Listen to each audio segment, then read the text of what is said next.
Voilà, merci à tous les abonnés de Kafouti Télévision. Merci pour la confiance que vous ne cessez pas de donner à Kafouti Télévision.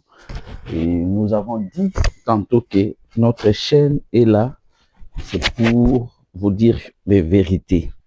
Les vérités, notre débat est plus sur l'économie.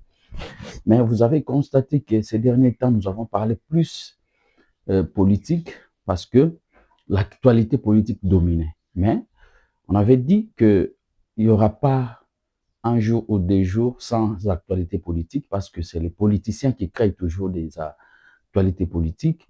Mais nous allons faire aussi un effort de parler économie. Aujourd'hui, nous avons voulu parler avec vous, partager avec vous sur la loi des finances ou les budgets du gouvernement central qui a été adopté en indemnité au Conseil des ministres du vendredi passé. Vous avez vu, selon nos informations, que les ministres les VPM chargés du budget a exposé lors du Conseil des ministres, il a expliqué à ses collègues comment il a fait augmenter les budgets de l'État, surtout sur les ressources propres, et il a convaincu tous ses pairs et le budget a été adopté en indemnité au niveau du Conseil des ministres et aujourd'hui, on le dépose au niveau du Parlement. C'est Madame la Première ministre qui va porter cette charge d'aller déposer et de défendre ce budget au niveau du Parlement parce que l'autorité budgétaire, c'est le Parlement. Et c'est quoi la loi des finances? Parce que beaucoup parlent de la loi des finances, beaucoup parlent du budget de l'État, beaucoup parlent du budget du gouvernement central, mais beaucoup aussi ne savent pas c'est quoi la loi des finances. La loi des finances, c'est un acte par lequel sont prévus et autorisés par le Parlement les ressources et les charges du gouvernement central. C'est un acte par lequel, ou c'est un document qui est prévu, qui prévoit les ressources de l'État, les charges de l'État, mais cet document, cette loi de finances doit être autorisée par les parlements. C'est pourquoi vous avez vu Adolphe Mozito, en tant que le VPM du budget, a élaboré la loi des finances. Il a exposé ça au niveau du Conseil des ministres. Tous les ministres sont d'accord avec lui et maintenant, c'est le tour de l'autorité budgétaire de recevoir les budgets ou la loi des finances. Selon nos informations, Madame la Première ministre, en tant que le chef du gouvernement, va les déposer aujourd'hui au Parlement. Et c'est aux parlementaires qui fait leur rentrée parlementaire aujourd'hui aussi. Ils vont prendre le temps de lire ce document et Madame la Première ministre va aller défendre la loi des finances. Et s'il y aura des amendements de la part des parlementaires, et je pense qu'ils vont les faire, et après, ça va passer aux promulgations. C'est les chefs de l'État qui vont les promulguer pour que cette loi puisse entrer en vigueur. L'année passée, je pense que la loi des finances a été adoptée à l'Assemblée nationale le 20 décembre 2024 parce que l'exercice budgétaire commence le 1er janvier et se termine le 31 décembre. Je pense que les députés seront un peu souples pour adopter la loi des finances et donner au chef de l'État pour la promulgation. Ce qui nous intéresse dans cette loi, c'est les chiffres. Les chiffres, on constate que les chiffres ont augmenté. Les chiffres ont augmenté. En 2024, la loi des finances avait prévu le budget de 17 milliards. Mais cette année, il y a beaucoup de modifications. Cette année, nous avons constaté que dans cette loi, il y a beaucoup de de perfection et le budget a été augmenté à 20,3 milliards de dollars. Le budget a été augmenté à 20,3 milliards. Sur ce, il y a une augmentation. Et les 20,3 milliards, les 20 milliards,3 est équilibré en recettes et en charge, en dépenses plutôt.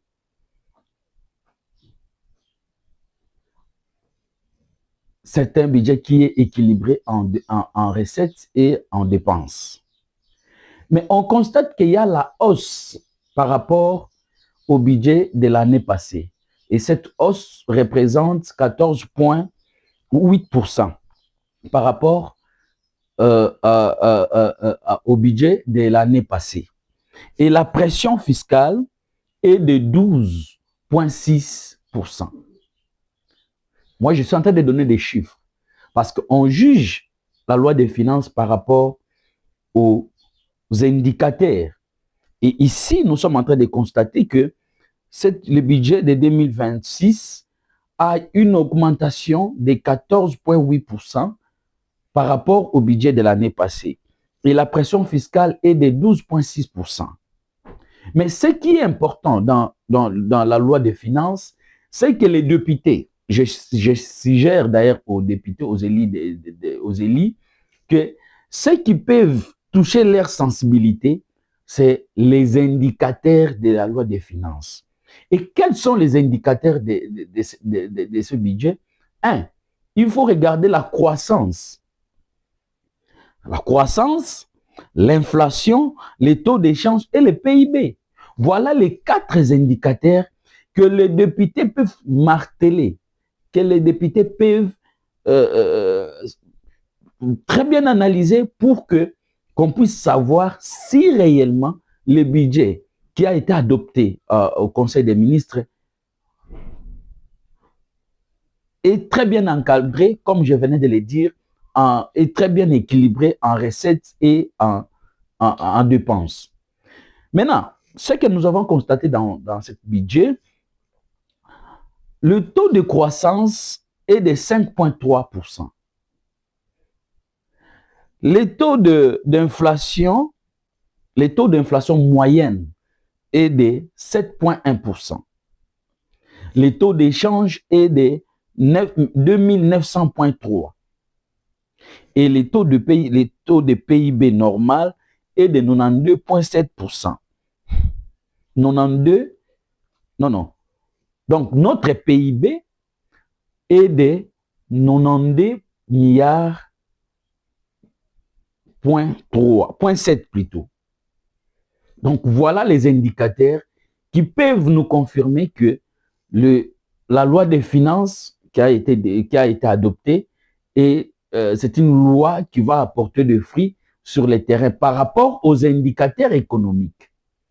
Donc, voilà les 4 indicateurs, c'est le PIB normal, les taux d'inflation, la croissance et les taux d'échange. Et si tous ces indicateurs sont en bonne santé économiquement, donc ça nous promet que la prévision que le gouvernement a prévue, et à 90%, nous allons les mobiliser, toutes ces recettes-là, et nous allons dépenser aux charges publiques. Maintenant, ce qui est encore, à part les indicateurs, dans la loi des finances, à part les indicateurs, il y a aussi la répartition. La répartition du budget. Si la répartition n'est pas bien, si le budget n'est pas très bien réparti, savez-vous que ça sera toujours compliqué. Et je vis dans la loi des finances de 2026, la répartition pour la rémunération, on a prévu 4,4 milliards de dollars. Et pour l'investissement, c'est 6,6 milliards. Voilà, je vous donne l'essentiel et je vous envoie de chercher comment lire cette loi de finances pour avoir plus d'informations. Mais déjà, par rapport aux répartitions, moi, je pense que c'est normal qu'on puisse mettre 4,4 pour la rémunération et 6,6 pour l'investissement. Et d'ailleurs, 4,4 déjà, ça va faire qu'on puisse augmenter la masse salariale des agents et fonctionnaires de l'État. Donc, voilà des innovations par rapport aux lois des finances 2026. Et la priorité de cette loi de finances, c'est quoi? C'est ça qui m'a beaucoup intéressé. La priorité, selon le ministre du Budget et tout le gouvernement, c'est riposter contre l'agression rwandaise. Donc, on va mettre beaucoup d'accent sur la guerre qui nous est imposée à l'est du pays. Les infrastructures de base. Donc, nous allons construire des routes, nous allons construire des écoles, nous allons construire toutes les infrastructures de base, les hôpitaux. Aujourd'hui, nous avons un grand problème sur des routes et des routes des dessertes agricoles. Mais ici, on a mis l'accent sur la construction des infrastructures de base. Ça, nous sommes très contents. Et je venais de vous dire ici tantôt, c'est aussi l'amélioration de la masse salariale des agents et fonctionnaires de l'État. Là, je vois les enseignants, je vois les militaires, je vois les policiers. Donc, tous ces gens qui sont pris en charge par le gouvernement congolais, leur masse salariale va bouger. Ça, c'est une bonne chose. Et nous encourageons. Mais cette loi des finances n'a pas été élaborée au hasard parce qu'au Congo, il y a une loi qui organise le finance publique. Parce que le finance publique, c'est quelque chose qui doit être organisé par l'État. Et cette organisation doit passer par des lois. Et dans notre pays, il y a une loi qui organise les finances publiques de l'État. Et dans son article 13, dans l'article 13 de la loi qui organise les finances publiques, on nous parle comment élaborer le budget de l'État. Et qui est censé d'élaborer le budget de l'État? Je vous ai dit ici que le ministre ayant le budget dans ses attributions, c'est à lui qui a la responsabilité d'élaborer cet budget de l'État ou la loi des finances. Et il va élaborer par rapport aux hypothèses qui ont été mises en place par le ministère du Plan. Normalement, selon la loi, c'est au plus tard le 1er juin que la loi des finances doit être adoptée au Conseil des ministres. Mais vous avez constaté qu'avec moi, que cette loi 2026 a été adoptée au Conseil des ministres que la semaine passée, le vendredi passé. C'est par rapport au retard qu'a pris le gouvernement. Adolphe Mozito, qui est le VPM chargé du budget, a été nommé le 8 août et a pris ses fonctions le 12 août, avec un grand retard. Mais nous le félicitons parce qu'il a fait l'essentiel de déposer ce budget avant les 15, de déposer au Conseil des ministres. Et le gouvernement va déposer au Parlement aujourd'hui les 15. Donc c'est quelque chose à encourager. C'est quelque chose à encourager. Mais selon la loi, c'est depuis le 1er juin, ça allait déjà être adopté au niveau du Conseil des ministres. Parce que le budget ou la loi des finances, on commence à l'élaborer dès le mois de février. Il y a des structures qui sont là pour commencer à élaborer. Donc, le ministre ayant le budget doit être en contact avec tous les ministres provinciaux qui doivent les déposer aussi avant le 30 mai. Et les ministres provinciaux doivent être en contact avec tous les infésiens des communes qui ont le finance à leur main. Et c'est là pour faire adopter ce qu'on appelle le budget de l'État. Mais ici, nous parlons de la loi des finances. Ça, c'est un autre cas que nous allons parler prochainement.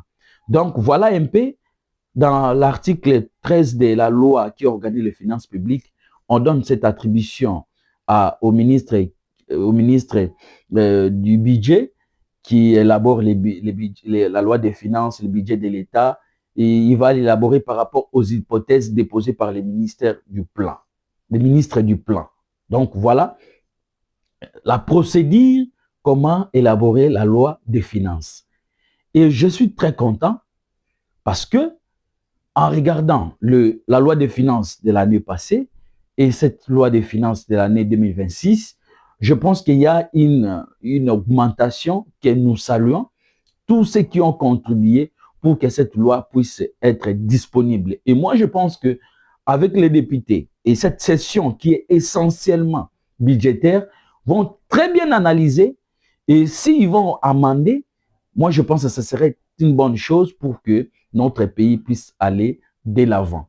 Donc, voilà ce que j'avais à vous dire par rapport à la loi des finances qui a été adoptée les vendredis passés lors du Conseil des ministres. Donc, pour vous dire que désormais, cette loi prévoit le budget de 20,3 milliards de dollars et il y a une augmentation de 14,8% par rapport au budget de l'année passée. Et les ressources propres de ce budget qui est tablé de 12,3 milliards de dollars. Donc, les 8 milliards, ça proviendra des emprunts.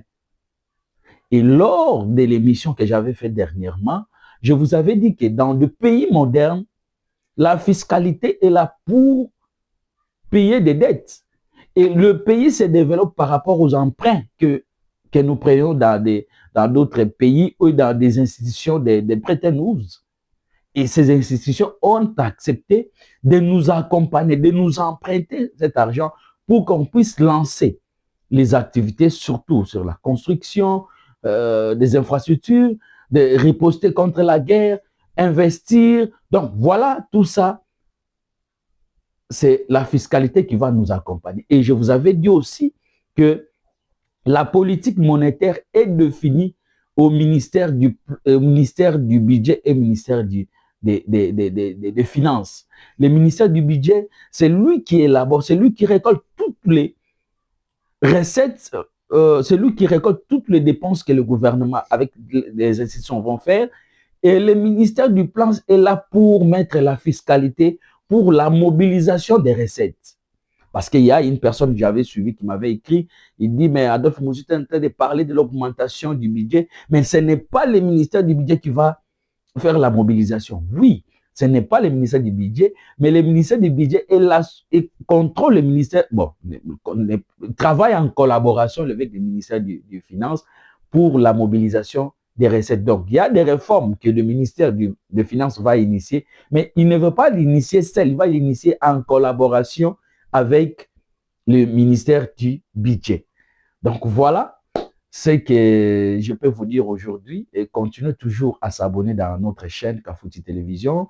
Continuez toujours à nous écrire, à partager, à aimer nos émissions pour que cette chaîne puisse rester toujours la meilleure chaîne qui donne des informations à temps réel. Et aujourd'hui, nous sommes très fiers de vous parce que nous avons déjà dépassé 600 abonnés et faisons l'effort qu'avant la fin du mois, qu'on puisse atteindre 1000 abonnés dans notre chaîne Kafouti Télévision. Bye.